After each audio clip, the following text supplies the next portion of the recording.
At Westlake Prep, Kiara James became the school's first black cheerleader. Her moves were flawless, her spirit unmatched, but that didn't matter to the entitled queen bees and jock bullies. They didn't just want her off the team, they wanted her broken. Sabotage, humiliation, racist mockery in front of the entire school. What they didn't know, Kiara was the daughter of a Navy SEAL, a man who taught her to endure, to observe, and to strike only when it matters most. The air in Westlake Preparatory High was thick with the scent of polished wood, old money, and unspoken traditions. It was a legacy school, built on generations of affluence and exclusivity, a place where the halls echoed with the whispers of familial achievements and the silent understanding of who belonged and who didn't. Kiara James, with her vibrant spirit and skin like warm mahogany, was acutely aware that she was an anomaly in this gleaming, homogeneous world. She was the first black cheerleader in Westlake's storied history, a fact that thrilled her and, simultaneously, made her a glaring target. The cheerleading tryouts had been a brutal gauntlet of impossibly synchronized routines and razor-sharp judgment, but Kiara's natural grace, explosive power, and infectious smile had undeniably set her apart. Even the veteran coach, Ms. Albright, a woman carved from years of drill team discipline and steely expectations, couldn't deny Kiara's talent. Kiara had soared, literally and figuratively, above the competition, securing her spot on the coveted varsity squad. Yet, her triumph was met with a chilling undercurrent of resentment, most keenly felt from the reigning queen bee, Brittany Sterling, and her sycophantic clique. Brittany, with her perfectly coiffed blonde hair and an air of inherited entitlement, viewed Kiara's presence as an affront, a disruption to the established order. The first overt act of hostility came swiftly. During a morning practice, as the team perfected a complex pyramid, Kiara found her designated spot on the top layer inexplicably slicked with a greasy residue. Her hands, usually firm and unwavering, slipped, and she tumbled from the precarious height, landing with a sickening thud on the unforgiving mat. A collective gasp rippled through the gymnasium, quickly followed by snickers from Brittany's circle. Coach Albright, her face a mask of concern, rushed to Kiara's side. Kiara, bruised but defiant, quickly understood this wasn't an accident. A quick glance at Brittany's smirk confirmed her suspicion. It was a calculated, dangerous act of sabotage. The incident was brushed off as a freak mishap by Coach Albright, who, despite her initial concern, seemed unwilling to dig deeper, perhaps fearing the repercussions of exposing internal strife within her perfectly manicured squad. Kiara knew better. The unspoken message was clear: she wasn't wanted. The public humiliation intensified in the days that followed. During lunch in the bustling, cavernous cafeteria, a table traditionally occupied by the varsity cheerleaders remained conspicuously empty as Kiara approached. Brittany and her friends had relocated to another, whispering and giggling, casting pointed glances in Kiara's direction. When Kiara, with a forced smile, attempted to join a different group of students, the conversation abruptly ceased, and eyes darted away, leaving her standing awkwardly, a pariah in plain sight. The cafeteria, usually a vibrant hub of teenage chatter, became a desolate echo chamber of her own isolation. She felt a profound loneliness settle in her chest, a stark contrast to the lively, inclusive atmosphere of her previous school. The whispers followed her like shadows in the hallways, hushed but sharp, cutting into her confidence. Affirmative action, she overheard one day, the words laced with venom, doesn't belong here. Another time, a piece of paper, crumpled and carelessly tossed, landed at her feet. Unfolding it, she saw a crudely drawn caricature of a black cheerleader with exaggerated features. Surrounded by racist slurs, her hands trembled, not just from anger, but from a creeping sense of fear. This wasn't just bullying, it was hate. These were the kinds of actions that had forced the Cartersville High cheerleaders to find racist graffiti and soiled uniforms in their room, and Northside High School cheerleaders to face racist remarks during a football game. The most agonizing public ordeal, however, was yet to come. It was during the pep rally before the highly anticipated regional football game. The entire student body, faculty, and even some local alumni packed the gymnasium. A sea of green and gold. The cheerleading squad was the main attraction, performing a dazzling routine to ignite school spirit. As Kiara launched into a back tuck, a difficult but perfected maneuver, a low, guttural monkey sound erupted from the stands, followed by scattered laughter. Then, a student in the front row, clearly orchestrated by Troy Beckett, the imposing football captain and Brittany's unofficial king, began to loudly mimic the crack of a whip. The sickening sound cut through the cheers, echoing in the stunned silence that momentarily fell over the crowd. Kiara faltered, her landing unsteady, her face burning with shame and disbelief. The incident was a grotesque display of dehumanization, similar to what black students at other schools, like those in Santa Barbara in Texas, had endured. Where they were compared to monkeys or subjected to whip sounds, Troy Beckett, a hulking figure with a reputation for casual cruelty, stood with his arms crossed, a sneer plastered on his face. His friends, a row of equally smug athletes, echoed his contempt. The school principal, Mr. Harrison, a man known for his polished demeanor and carefully constructed image of Westlake Prep, stood on the sidelines, his expression unreadable, but making no move to intervene. Coach Albright, normally so quick to correct any misstep, remained frozen, her gaze fixed on the floor. It was as if no one saw, no one heard, or perhaps no one cared. Kiara, her heart pounding against her ribs, wanted to vanish. The spotlights that had felt so exhilarating moments before now felt like instruments of torture, illuminating her humiliation for all to see. She finished the routine mechanically, her movements stiff, her smile gone. The rest of the rally was a blur. When it was over, she fled, desperate to escape the judging eyes and the lingering echoes of the whip. She locked herself in an empty locker room, the tears finally spilling, hot and angry, down her cheeks, the weight of the public scorn, the overt racism, and the complicit silence of the adults in charge crushed her. She was supposed to be a beacon of change, a symbol of progress, but instead, she felt like a spectacle, an unwanted outsider in a school that claimed to champion diversity on its glossy brochures, but practiced prejudice in its shadowed corners. The loneliness was profound, a chilling confirmation that despite her talent and hard work, some lines were not meant to be crossed. Some barriers were meant to stand eternal in the hallowed, unwelcoming halls of Westlake Preparatory High.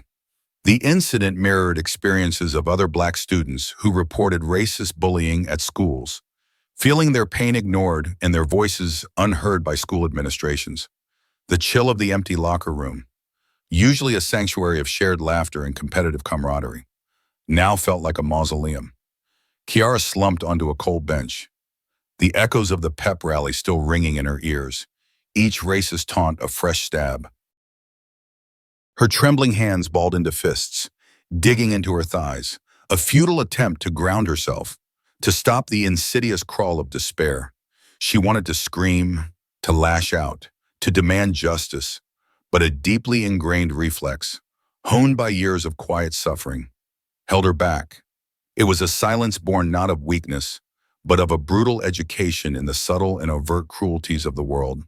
Her mind reeled back, not to the Westlake Prep's gleaming halls, but to the worn, vibrant streets of her childhood in the South, to the house filled with the comforting scent of her grandmother's cooking in the stern, loving presence of her father, Raymond James, a man whose quiet intensity was as palpable as his physical strength, a man who carried the weight of his country's uniform and the unyielding pride of his heritage.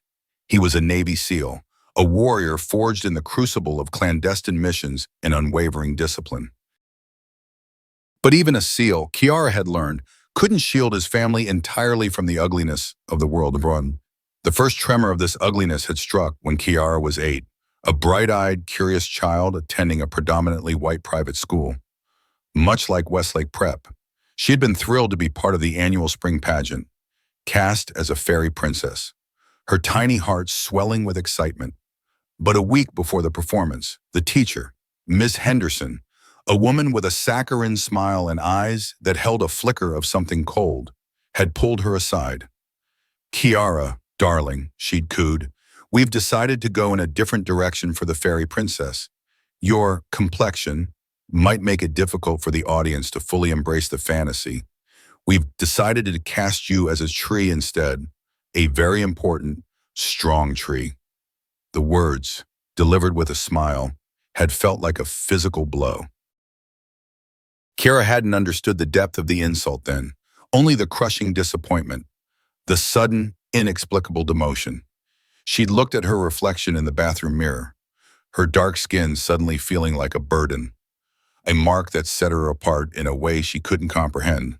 She remembered the whispered conversations among the other mothers, the knowing glances, the thinly veiled congratulations to the blonde, blue-eyed girl who had replaced her. Her father, home briefly from a deployment, had seen her withdraw in silence, the light gone from her eyes. He hadn't raged. Instead, he'd sat her down, his calloused hands gently holding hers. "Kiara," he'd said, his voice a low rumble. "Sometimes, people will try to dim your light because they're afraid of how brightly you shine. It's not about you, baby girl. It's about them. You can't let their fear define you. You stand tall. You always stand tall." His words had been a balm, but also a quiet directive. He taught her resilience, a hardened resolve.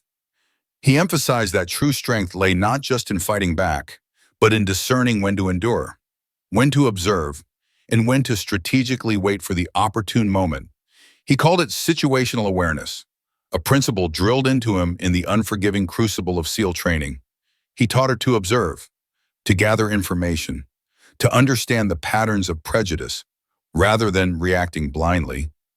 An impulsive reaction, he'd often warned, can often play right into the enemy's hands. Sometimes, silence is the loudest statement you can make, especially when you're gathering your strength. This lesson was reinforced years later. When Kiara was in middle school, her history teacher, Mr. Thompson, a man lauded for his balanced approach, consistently minimized the horrors of slavery and the systemic oppression faced by Black Americans. He'd present the positive aspects of the institution, portraying enslaved people as content and well cared for, glossing over the brutality. Kiara, armed with books her grandmother had given her and discussions with her father, tried to challenge him, to present a more accurate, painful truth. She'd raised her hand, her voice trembling but firm, citing historical facts. Mr. Thompson had simply smiled, a condescending, patronizing smile, and dismissed her contributions as emotional and unscientific. He'd said, "Kiara, dear, you're a sensitive girl. Perhaps this topic is too much for you right now." The implicit message was that her lived experience, her very heritage, rendered her incapable of objective thought. The other students, largely white, had remained silent, some even nodding along with Mr. Thompson's sanitized narrative. Kiara had felt a profound sense of isolation, a searing awareness of how easily truth could be twisted, how quickly silence could become complicity. Her father, upon hearing of the incident, hadn't stormed the school. Instead, he'd guided her. He'd shown her how to document, how to record, how to build a case. "You don't fight a rigged system with emotion alone, Kiara," he'd explained. "You fight it with evidence, you fight it with undeniable truth, and sometimes you let them dig their own graves with their arrogance." He had even encouraged her to keep a journal, a private ledger of every slight, every microaggression, every instance of discrimination. He'd told her it was not just for her own healing, but for a potential future reckoning. These experiences, etched into her young psyche, had shaped her response to the bullying at Westlake Prep. The instinct to endure, to not give her tormentors the satisfaction of seeing her break, was strong. The public humiliation at the pep rally, while devastating, activated this deeply ingrained mechanism. It was not a sign of surrender, but a testament to a learned resilience, a strategic pause. She knew, with chilling clarity, that any outburst, any visible display of anger or pain would only fuel their cruel satisfaction, further cementing their narrative that she was an emotional, disruptive outsider. Her father's lessons echoed in her mind: observe, analyze, endure, and wait. Wait for the moment when the truth, armed with irrefutable evidence, could strike with the precision of a seal. The tears that streamed down her face in the locker room were not just tears of pain, but of a quiet, simmering resolve, a silent promise to herself that this time, the silence would be a prelude, not a surrender. The aftermath of the pep rally left Kiara with a raw, exposed wound that throbbed beneath the surface of her carefully constructed composure. She returned to classes, forcing a neutral expression, attempting to blend into the vibrant tapestry of high school life. But the previous public humiliation clung to her like an unwelcome shadow. The overtly hostile acts seemed to recede, replaced by a far more insidious and soul-crushing form of discrimination: the quiet, pervasive hum of systemic bias. It was a pressure, constant and invisible, designed to push her out without leaving tangible fingerprints. Her attempts to re-establish a sense of normalcy were met with a chilling wall of polite indifference and subtle sabotage. In her advanced English class, a subject where Kiara usually excelled, her once sharp analytical skills seemed to be consistently overlooked. Her essays, previously lauded by teachers for their insightful arguments, now returned with cryptic remarks like lacks depth or unclear thesis, despite her rigorous adherence to the rubric. Other students, whose work she knew to be less rigorous, received glowing commendations when she approached her teacher, Ms. Periwinkle, for clarification. The woman offered a dismissive smile and vague platitudes about raising the bar for gifted students, a standard that seemed uniquely applied to Kiara alone. It was a subtle academic undermining designed to erode her confidence and intellectual standing. On the cheerleading squad, the dynamic shifted from overt bullying to a more sophisticated form of exclusion. Kiara found herself consistently assigned less prominent positions and routines, relegated to the back row or base roles, despite her proven agility and strength as a flyer. During practice, when she made a minor error, Coach Albright's correction would be sharp, echoing across the gym, drawing the attention of the entire squad. Yet, when Brittany Sterling stumbled or missed a beat, Coach Albright would offer a gentle, whispered critique, often accompanied by a comforting pat on the shoulder. Team communications, often crucial for planning practices or social events, would inexplicably bypass Kiara. She'd learn of rescheduled meetings or impromptu team dinners through overheard conversations. Always just a little too late to attend. The intentional omission was a clear message: you are part of the team, but not truly of the team. It was an insidious form of isolation, designed to make her feel like an outsider within the very group she had worked so hard to join. The social fabric of Westlake Prep, already tightly woven around its affluent, predominantly white student body, seemed to actively fray around Kiara. Invitations to study groups, parties, and even casual weekend hangouts simply ceased. Her phone, once buzzing with messages from new acquaintances, grew eerily silent. In the hallways, students who had once exchanged pleasantries now averted their gaze, as if contact with her might somehow contaminate them. Some of her cheerleading teammates, not directly involved in Brittany or Troy's clique, initially showed tentative signs of friendliness, but these quickly evaporated under the unspoken pressure of social ostracization. They were not actively hostile, but their silence, their fearful avoidance, was a heavy burden, a testament to the pervasive power of the established social hierarchy. The most damning aspect of this systemic abuse came from the administrative silence. Kiara, recalling her father's lessons on documentation, had meticulously logged every incident, from the slippery mat to the racist slurs at the pep rally, the academic undermining, and the cheerleading exclusions. She compiled dates, times, specific remarks, and witnesses, a silent, damning ledger of injustice. With a renewed sense of purpose, she requested a meeting with Principal Harrison. She sat in his plush office, surrounded by framed photographs of smiling, uniformly white students, and calmly presented her evidence. She spoke with a measured, articulate voice, devoid of emotion, detailing the pattern of discrimination, the overt bullying, and the chilling inaction of school staff. Principal Harrison, a man whose smile was as unyielding as his gaze, listened with an air of practiced concern. He nodded intermittently, offering non-committal hums of understanding. When Kiara finished, a heavy silence descended, broken only by the ticking of a grandfather clock in the corner. "Kiara," he finally began, his voice smooth as polished marble, "I appreciate you bringing this to my attention. Westlake Prep has a zero-tolerance policy for any form of discrimination." He then pivoted, his tone shifting subtly. "However, these are very serious allegations. You must understand, young people can be dramatic, and sometimes what feels like personal targeting can simply be miscommunication or a misunderstanding of social dynamics.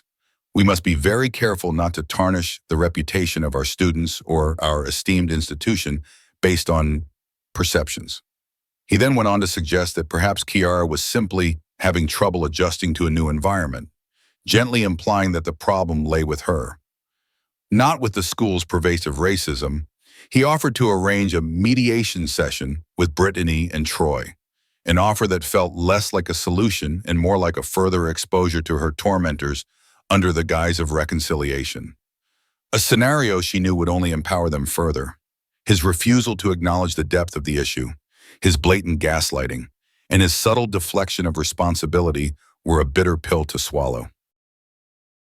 It confirmed her father's warnings. The system was designed to protect itself, to maintain its pristine facade, even at the cost of its students' well-being. The lack of genuine accountability, the dismissal of her documented pain, and the implication that she was overly sensitive sent a clear, chilling message. Westlake Prep prioritized its image over justice, its established hierarchy over the rights of its minority students. Kiara left his office feeling a profound sense of despair, but also a growing, molten core of defiance. The subtle discrimination had not broken her. It had sharpened her resolve.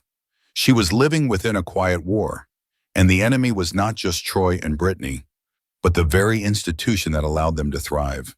The silence she had learned to endure was now a weapon, a deep breath before the true battle began. The metallic tang of stale sweat and the persistent squeak of sneakers on the gymnasium floor had become the backdrop to Kiara's quiet torment. After the futile meeting with Principal Richards, the air of systemic abuse thickened, growing heavier with each passing day. The public humiliation and subtle slights had begun to chip away at her once unshakable confidence. But her father's voice, a deep, resonant echo in her mind, reminded her, "They want to break you. Kiara, don't give them the satisfaction. Observe, plan, wait for your moment." The meticulous journal she kept, a stark record of every coded remark, every dismissed contribution, every calculated exclusion, was her silent weapon, a testament to her resolve. The cheerleading squad was deep into preparations for the prestigious regional championships, the pinnacle of the season. Kiara, despite her superior tumbling and unparalleled lift, found herself increasingly marginalized. Coach Albright, under obvious pressure from unseen forces, assigned her to periphery roles, positions that minimized her visibility and talent. She was a glorified prop, a shadow in the background, while Brittany Sterling, whose skills, while competent, paled in comparison to Kiara's, was given increasingly complex and prominent sequences. Kiara watched, a quiet fire burning in her gut, as her teammates, once tentative allies, grew distant, their smiles strained, their conversations hushed whenever she approached. The silence of her peers was almost as deafening as the outright hostility of Brittany's clique. One particularly grueling afternoon practice. Coach Albright announced the final lineup for the regional routine. The energy in the gym was electric, a mixture of anticipation and anxiety. As Coach Albright read out the names for the coveted top flyer and main tumbler positions, Kiara's name was conspicuously absent from any of the star roles.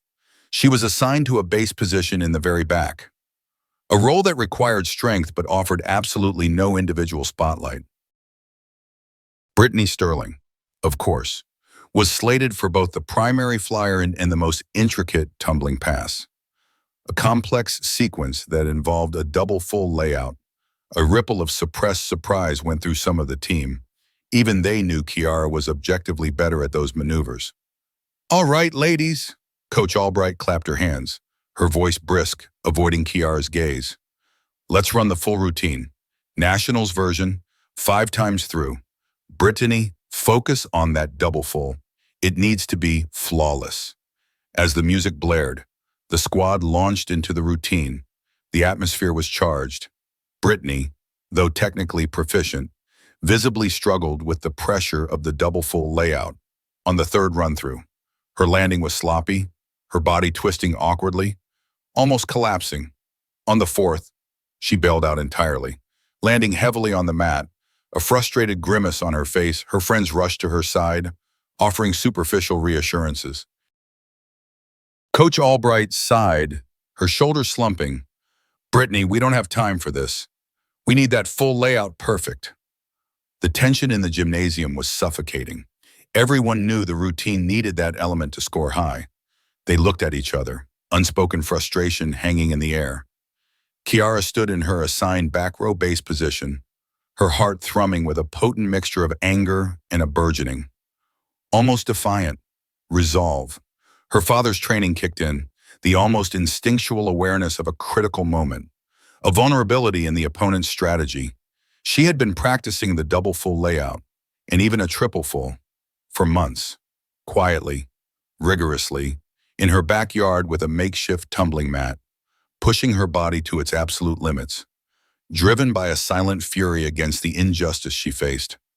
Suddenly, without a word, Kiara stepped out of her assigned formation. The music continued, a driving beat. Coach Albright paused, her eyes narrowing, about to issue a sharp reprimand. Brittany, still on the mat, glared at Kiara, but Kiara ignored them all. With a powerful surge, she moved to the center of the mat, found her spot, and launched herself into the air. Her ascent was effortless, her form impeccable. She executed a perfect double full layout, not a hair out of place, landing with the grace and precision of a seasoned gymnast, her body perfectly upright, arms extended, a small, almost imperceptible smile playing on her lips. The air seemed to crackle around her. A stunned silence fell over the gym, punctuated only by the fading echo of the music. Every eye was on Kiara. Her teammates stared, a mixture of awe and disbelief on their faces. Brittany, her mouth slightly agape, looked as if she'd been struck. Coach Albright, usually so composed, stood frozen, her clipboard halfway to her chest. It was a moment of undeniable, unassailable talent, a stark, public contradiction to every attempt to diminish her. Kiara hadn't spoken a word, hadn't challenged anyone verbally. She had simply performed, with a quiet, devastating competence that spoke volumes. It was an act of pure, unadulterated skill, a direct, undeniable challenge to the narrative of her inadequacy. The silence eventually broke, not with cheers, but with a palpable tension. The other cheerleaders exchanged glances, some nodding almost imperceptibly, others still processing the audacious display. Brittany, recovering her composure, scoffed. "Showboating, it doesn't mean anything." But her voice lacked its usual conviction. Coach Albright finally stirred, her face a complicated mask of annoyance, grudging respect, and perhaps a flicker of guilt. She looked from Kiara, standing tall and serene, to Brittany, who was now scrambling to her feet, flustered. The coach cleared her throat, a sound that seemed unusually loud in the heavy silence. "Kiara," she said, her voice tight. "That was impressive. But you know your position." Her words were a rebuke, but her eyes betrayed a deeper conflict. She was caught. Kiara's act of defiance, her undeniable talent, had forced her to confront the reality of her own complicity. The stark contrast between what was fair and what was convenient. It was a small crack, a tiny fissure in the carefully constructed facade of Westlake Prep, but a crack nonetheless. And Kiara, standing amidst the stunned silence, knew that the real battle had just begun. Her silent act of resistance had ignited a spark, and it was now too bright to ignore. The regional cheerleading championships. The air in the immense civic arena thrummed with a nervous energy, a cacophony of rival school chants, thudding bass lines from warm-up tracks, and the collective anticipation of hundreds of spectators. Banners of competing high schools hung from the rafters like colorful, defiant flags. Westlake Prep's section, a sea of green and gold, radiated a practiced confidence, their presence a silent testament to their financial and social dominance. Kiara, draped in the pristine Westlake uniform, felt a knot of dread tighten in her stomach. She was a figurehead on a ship she couldn't steer, positioned in the back row, her talent once again obscured, reduced to a mere supporting role, while Brittany Sterling held court in the spotlight positions. As the Westlake squad prepared for their performance, the tension became almost unbearable. Troy Beckett and his inner circle of football players, lounging in the front rows of the Westlake section, cast smug, challenging glances towards the Kiara. Brittany, her face a mask of saccharine confidence, offered Kiara a chillingly sweet smile that promised impending doom. Kiara's father, Sergeant Raymond James, had told her he would be there, a quiet, reassuring presence in the crowd. She scanned the faces, searching for his familiar, stoic gaze, a beacon in the storm. She didn't see him, but a strange sense of calm settled over her. She knew he was watching. Somewhere. The announcer's booming voice introduced Westlake Preparatory High. The arena lights dimmed, then flared, illuminating the cheerleading squad in a dramatic sweep. The music began, a pulsating beat that reverberated through the floor. The routine started flawlessly, a blur of synchronized movements, dazzling stunts, and powerful tumbles. Kiara, despite her relegated position, performed with precision, every muscle honed, every movement executed with quiet power. She was a professional, refusing to let their petty malice diminish her commitment to her craft. Then, during the most complex sequence, the high-flying basket toss that culminated in Brittany's much-touted double full layout, an almost imperceptible shift occurred, as Kiara, acting as a base, propelled Brittany into the air. A quick, almost imperceptible flick of Brittany's ankle sent a deliberate, jarring kick directly into Kiara's hand. The impact wasn't enough to make her drop, but it was a clear, intentional act of sabotage, designed to destabilize Kiara and cause a dangerous fault. A ripple of suppressed pain shot through Kiara's wrist, but her SEAL-trained discipline kicked in. She adjusted instinctively, absorbing the shock, refusing to buckle.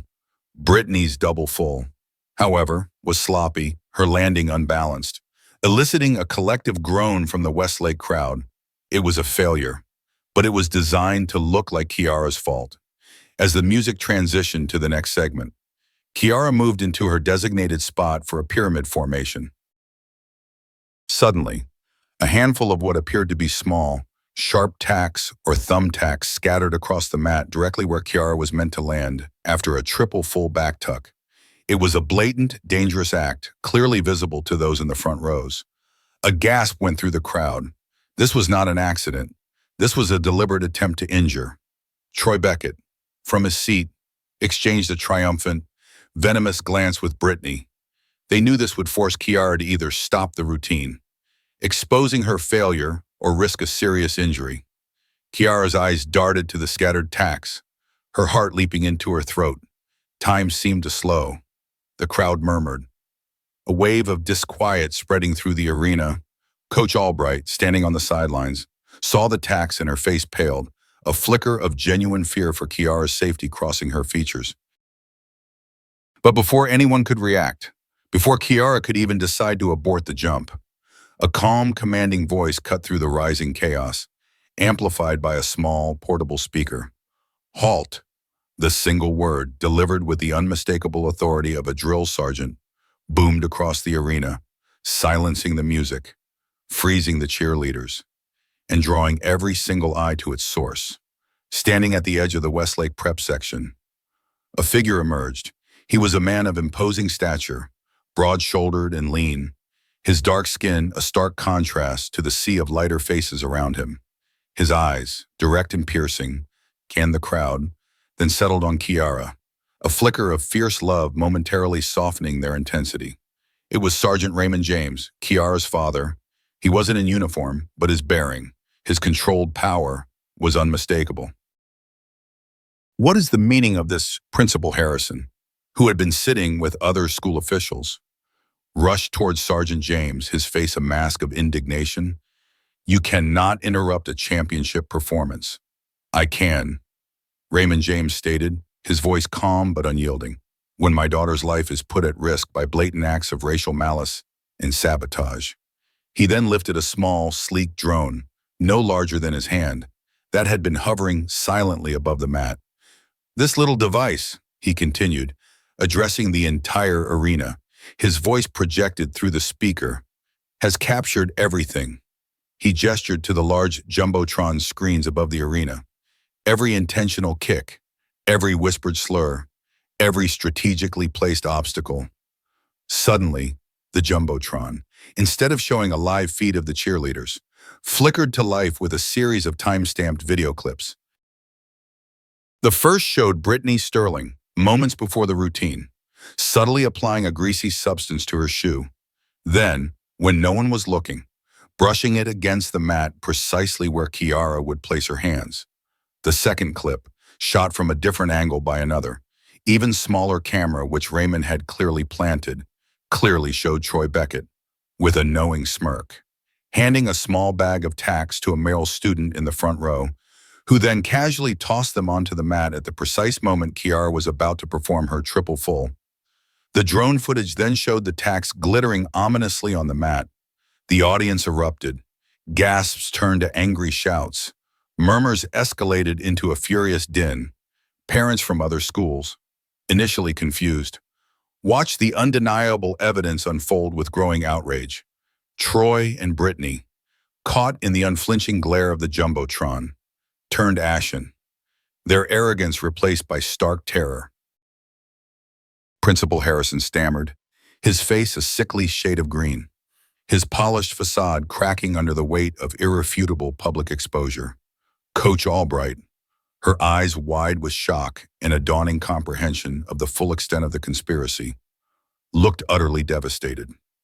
Raymond James stepped forward, his eyes sweeping over the stunned crowd, then fixing on Principal Harrison. This isn't just about a few misunderstandings. Principal, he stated, his voice resonating with power. This is a documented pattern of racial harassment, neglect, and complicity. My daughter, Kiara James, has endured months of abuse, dismissed by your administration, and now her physical safety has been deliberately endangered. Westlake Prep has fostered an environment where hate thrives, unchecked and unpunished, and I have every piece of evidence to prove it. His words, delivered with cold, precise anger, were a hammer blow, striking at the heart of the racist power structure. The climactic confrontation had begun, not with a roar, but with the chilling, undeniable clarity of truth. The arena, moments ago a cauldron of competitive excitement, had transmuted into a crucible of raw outrage. The jumbotron, still displaying the damning footage, pulsed with undeniable truth. A stark indictment of Westlake Prep's carefully curated image. A furious murmur rippled through the crowd, quickly escalating into a roar of indignant shouts and angry protests. Parents, many of whom had brought their own children to witness the championships, now pointed fingers, their faces contorted with disgust. Some began to chant, "Shame, shame on Westlake." The organized chaos of a cheerleading competition had dissolved into a spontaneous public tribunal. Troy Beckett and Brittany Sterling, caught in the harsh glare of the arena lights and the unblinking eye of the cameras, stood frozen, their face a ghastly white. Troy, usually so confident and imposing, seemed to shrink, his bravado utterly evaporated. Brittany, her eyes wide with a terror far beyond mere embarrassment, looked frantically for an escape route, but there was none. Their carefully constructed world of impunity had crumbled before thousands of witnesses. Principal Harrison, his face a sickening shade of gray, attempted to regain control, his voice a hoarse, desperate croak. "This is an internal school matter, I assure everyone. We will address this," but his words were swallowed by the escalating clamor. Sergeant Raymond James, however, moved with calm, military precision. He held up a hand, and surprisingly, the crowd quieted, recognizing the authority in his bearing. "Principal Harrison," Raymond stated, his voice resonating across the arena. "This ceased being an internal school matter the moment my daughter's physical safety was deliberately jeopardized by a hate crime in a public venue." He then addressed the general security personnel, who were now hurrying towards the Westlake section. "I have filed a formal complaint with the local police department. These individuals," he gestured toward Troy and Brittany, "are directly responsible for assault and aggravated harassment." He then pointed to the student who had scattered the tacks. "And that young man is an accomplice." Within minutes, uniformed police officers, who had initially been there for crowd control, converged on Troy, Brittany, and their accomplice. Troy, despite his size, offered no resistance. His shoulders slumped in defeat as handcuffs were snapped around his wrists. Brittany, however, erupted. "You can't do this. My father is a senator. You'll regret this," she shrieked, struggling against the officers, but her protests were futile. She was led away, her shrill cries echoing mournfully in the stunned silence that followed. The student who had scattered the tacks was also taken into custody, his face pale and tear-stained. The immediate consequence was swift and public, a stark contrast to the quiet dismissal Kiara had endured for months. The fallout extended rapidly. Coach Albright, who had remained frozen in shock, finally broke down. Her carefully constructed composure shattered. I didn't know," she whispered, tears streaming down her face, a mix of guilt and complicity written plainly on her features. Raymond James turned to her, his gaze unwavering. "Ignorance is not an excuse. Coach, your inaction allowed this environment to fester." Later that evening, news channels, alerted by the widespread public spectacle, carried footage of the incident, Raymond James's impassioned statement, and the arrests. The story of Westlake Prep, once a symbol of prestige, became a national headline, synonymous with systemic racism and institutional failure. Back at the school, the repercussions were immediate and severe. Principal Harrison, facing a furious school board and an avalanche of negative media attention, was placed on immediate administrative leave pending a full investigation. The board, scrambling to salvage the school's reputation, issued a public apology, albeit a carefully worded one, promising a thorough review of all diversity and inclusion policies. Rumors swirled that Harrison's tenure was effectively over, his legacy irrevocably tarnished. Coach Albright, while not arrested, was suspended indefinitely. Her coaching career at Westlake Prep, and likely anywhere else, effectively ended. The cheerleading squad, their championship dreams abruptly extinguished, was disqualified from the regional competition, their season ending in disgrace. The community response was polarized but powerful. Online, Westlake Prep's social media pages were flooded with outrage, demands for accountability, and testimonials from former students describing similar experiences of racial bias. Parent groups, both within Westlake Prep and from neighboring districts, began organizing, demanding systemic changes, not just at Westlake, but across other privileged institutions. Local civil rights organizations issued statements, offering support to Kiara and her family, and calling for a full, independent investigation into the school's practices. There were, of course, dissenting voices, parents and alumni who defended the school, dismissing the incident as an isolated event or overblown. But their cries were largely drowned out by the sheer weight of public condemnation and the undeniable visual evidence. Kiara, whisked away by her father from the chaotic arena, felt a strange mix of exhaustion and vindication. The public humiliation, the quiet despair, the insidious fear, all of it had been validated. The truth, armed with her father's meticulous planning and undeniable evidence, had finally broken through. She was physically unharmed, but emotionally drained. Yet, looking at her father, whose stoic strength had shattered the oppressive silence, she also felt a profound sense of pride. This wasn't about revenge. It was about justice. It was about proving that the truth, when brought to light with irrefutable evidence, could indeed dismantle even the most entrenched systems of prejudice. The battle was far from over, but the first decisive blow had been struck, and the reverberations were shaking the very foundations of Westlake Preparatory High. The immediate aftermath of the arena expose was a blur of flashing cameras, insistent microphones, and the cacophony of urgent whispers. Kiara, shielded by her father's unyielding presence, was whisked away from the media frenzy, the echoes of Brittany's desperate shrieks and Troy's stunned silence still ringing in her ears. The public vindication, while profoundly satisfying, was also overwhelming. She was no longer just Kiara James, the new girl at Westlake Prep. She was suddenly the Kiara James, the face of a national conversation about race, privilege, and institutional complicity. The relief was immense, a tidal wave washing over months of quiet suffering, but it was quickly followed by a profound exhaustion, the kind that settles deep in the bones after a protracted battle. For the first few days, their home became a sanctuary, a quiet haven from the swirling storm outside. Her father, Raymond, was a fortress, expertly deflecting media inquiries, filtering through the deluge of emails and messages, and ensuring Kiara had the space to process the seismic shift in her world. He didn't push her to speak, but he listened, his quiet strength a constant anchor. He also began to introduce her to a carefully curated network of legal advisors and civil rights advocates who had reached out, impressed by his methodical approach and Kiara's courageous endurance. Then, the true rebuilding began. It started with a quiet conversation between father and daughter. Kiara, Raymond had said, his gaze steady, you have a powerful story.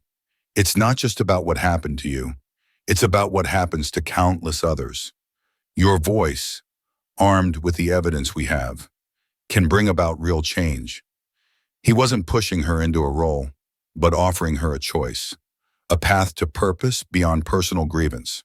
Kiara, initially hesitant, found a burgeoning strength within herself. The memory of Mr. Thompson's dismissive smile, of Principal Harrison's condescending platitudes, ignited a fierce resolve. She wouldn't be silent anymore. Her story was no longer just her burden. It was a megaphone for the unheard. Her first public appearance was on a local news channel, a segment that quickly went national, sitting beside her father, her posture composed, her voice clear despite a tremor of nerves. Kiara spoke with a quiet dignity that belied her youth. She didn't sensationalize, didn't resort to anger. Instead, she presented her experiences with articulate precision, narrating the subtle slights, the overt attacks, and the chilling silence of those in authority. She talked about the slippery mat, the cafeteria isolation, the racist chants, and the tax on the mat. It wasn't just about mean kids, she explained, her eyes direct to the camera. It was about a system that allowed it to happen, that normalized it, that protected the perpetrators and blamed the victim.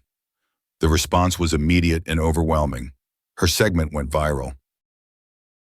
Clips of her interview were shared across social media platforms, sparking a torrent of reactions. The meticulously kept journal her father had encouraged her to maintain, detailing dates, times, specific remarks, and the inaction of school staff, was released publicly by their legal team, not as a sensational expose, but as a chilling, irrefutable timeline of systemic abuse. The sheer volume and consistency of the entries, documented with such dispassionate accuracy, lent an undeniable credibility to her claims. It was no longer her perception, it was fact. The focus of her message consistently returned to education and systemic reform. She spoke about the need for honest conversations about race in schools, for accountability for discriminatory behavior, and for genuine diversity and inclusion, not just on paper, but in practice. My goal isn't just to punish those who hurt me, she often stated in interviews. It's to prevent this from happening to anyone else. It's about changing the culture, so talent isn't stifled by prejudice, and silence isn't mistaken for consent. She emphasized the importance of documentation, encouraging others facing discrimination to keep records, turning their pain into potent evidence. Her story became a catalyst. It wasn't just about Kiara James anymore. It was about exposing the quiet, insidious racism that often hides behind institutional prestige. Her courage transformed her from a target into a beacon, inspiring countless others to find their own voices and demanding accountability from institutions that had long operated with impunity. The spotlight she once abhorred was now a powerful tool, illuminating the dark corners of injustice and paving the way for real, tangible change. She was rebuilding, not just her own sense of self, but actively contributing to the rebuilding of a more just and equitable educational landscape. Months passed, each marked by the steady drumbeat of change and the lingering hum of accountability. The initial media storm surrounding Westlake Prep eventually subsided, but the deep currents of public scrutiny and legal action continued to churn. The arrests of Troy Beckett and Brittany Sterling, along with their accomplice, had sent shockwaves through the elite circles they inhabited. Their families, initially defiant and protective, eventually buckled under the weight of irrefutable evidence and the relentless public pressure.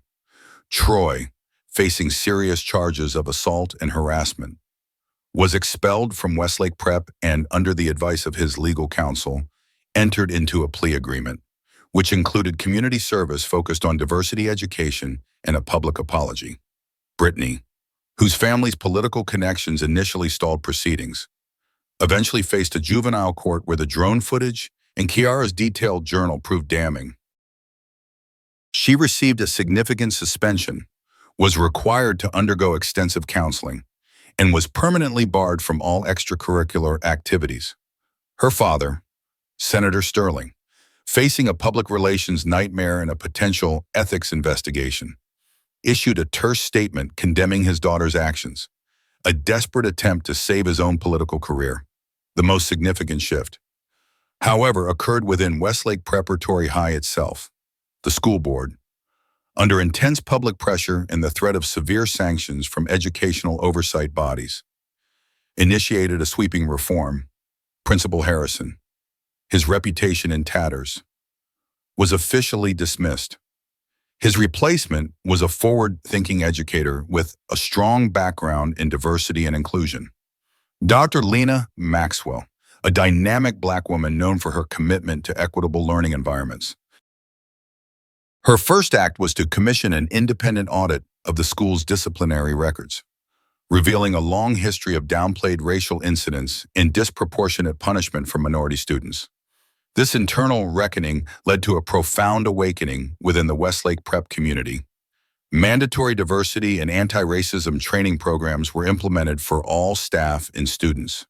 A new student council, with diverse representation, was formed, and a clear, transparent grievance process was established, replacing the previous system of quiet dismissal. The cheerleading squad, dismantled after the scandal, was rebuilt with Coach Albright's suspension made permanent. A new coach, known for her emphasis on team unity and equitable opportunity, was appointed. The school's glossy brochures, once touting superficial diversity, were replaced with honest commitments to fostering an inclusive and just environment.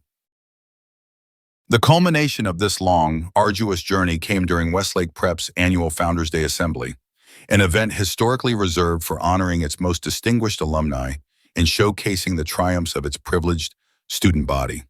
This year, however, the agenda was dramatically different.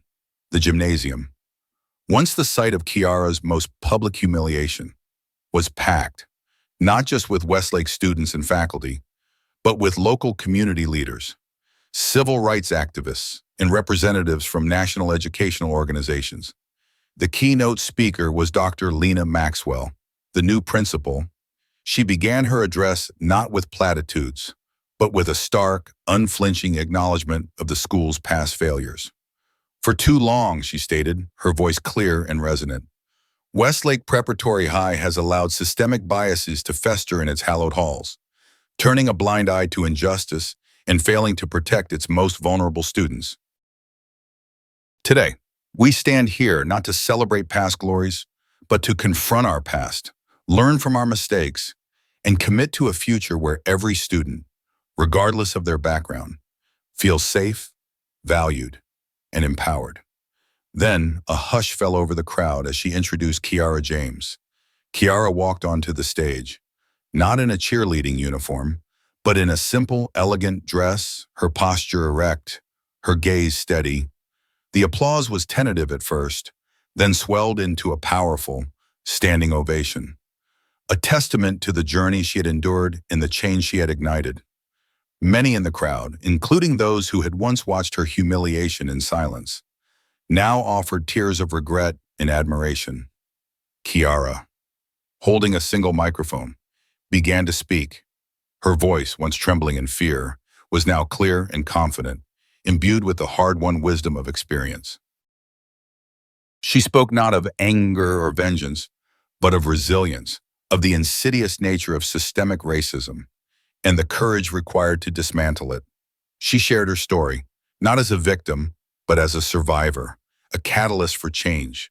She spoke of her father's lessons, of documentation, of strategic waiting, of finding strength in quiet observation. My father taught me that silence can be a powerful tool, she said, her eyes sweeping over the crowd.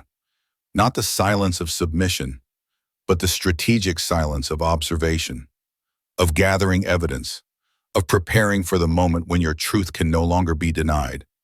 She then delivered her powerful message, resonating with a quiet intensity. This isn't just about one school or one group of bullies. She declared, it's about opening our eyes to the subtle ways prejudice manifests, even in places that claim to value diversity. It's about demanding accountability from institutions and individuals. And most importantly, it's about finding your voice even when it trembles, and understanding that your truth, supported by undeniable facts, is the most powerful weapon against injustice. As she finished, the applause was deafening, thunderous, an outpouring of genuine respect and a collective acknowledgement of her profound impact. Dr. Maxwell then stepped forward and presented Kiara with a newly established award, the Kiara James Courage and Equity Award, to be given annually to a student who demonstrates exceptional courage in promoting justice and challenging prejudice. The award was not just an honor for Kiara, but a permanent reminder of the school's commitment to change, a symbol of their awakening. Kiara's story, now a beacon of hope and change, continued to spread, inspiring other students and communities to confront similar issues. She accepted a scholarship to a prestigious university, but her advocacy work didn't stop. She became a sought-after speaker, her powerful narrative impacting policy discussions and inspiring countless individuals to become allies and advocates for racial justice. Westlake Prep, once a symbol of exclusionary privilege, slowly began to transform, becoming a testament to the power of confronting uncomfortable truths and building a truly inclusive environment. Kiara James, the young black cheerleader who had dared to challenge a system, had not only found her own justice but had ignited a movement, leaving behind a clear, resounding message: the fight for equity requires courage, evidence, and an unwavering commitment to the truth.